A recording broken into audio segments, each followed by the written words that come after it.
Talk about today is nutrition in plants.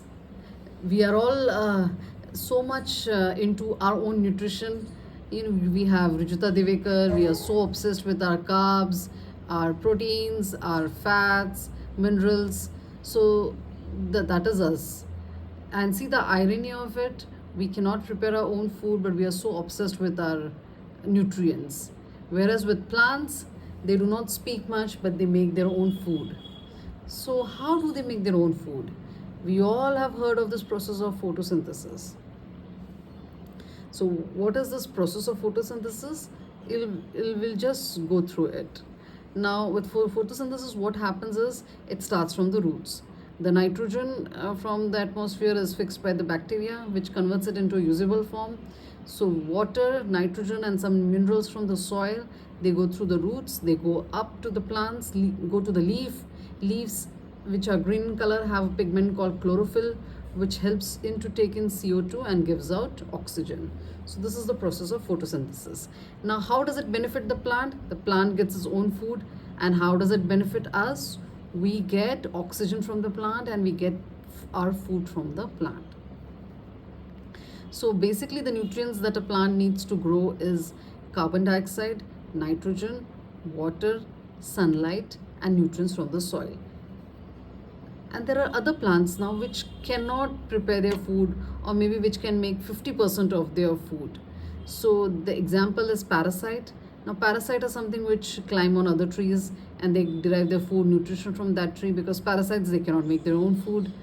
Then there's example of insectivorous. Now these plants, they have a leaf like of structure, example pitcher plant. So it opens up, takes in the insect, synthesizes it. It's not that pitcher plant cannot make its own food. It can, but with this, it still has this combination of another combination where it can still eat insects and not just wholly depend on the nature outside.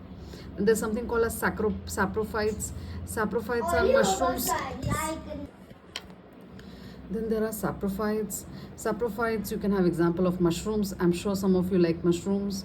So mushrooms are something which grow on dead decay wood. Because they are not brown in color, they cannot make their own food. Same with fungi. Fungi, you'll see them most commonly growing on breads. So it is green in color and the fungi feeds on the dead decay material of the bread. Then there is something called as symbiosis. Now symbiosis is something which I benefit you, you benefit me. So example is lichen. Lichen is a combo of algae and fungi. So algae gives food to fungi. Fungi in return gets the energy and makes minerals, and it gives back to algae.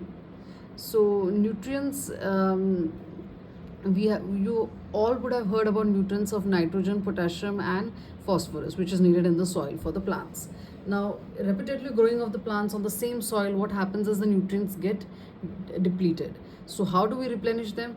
Either we put nitrogen fixing bacteria, that is a natural one, example rhizobium, which grows on the roots of legumes. So you grow legumes and normal plants together, that is one example. Or you replenish your soil with NPK fertilizers. So that is one, and that is another option. So with this, we finish the chapter on nutrition in plants. And there's a question for you to think about is, what are greenhouse plants? Please go through it and you can comment what are greenhouse plants. Thank you.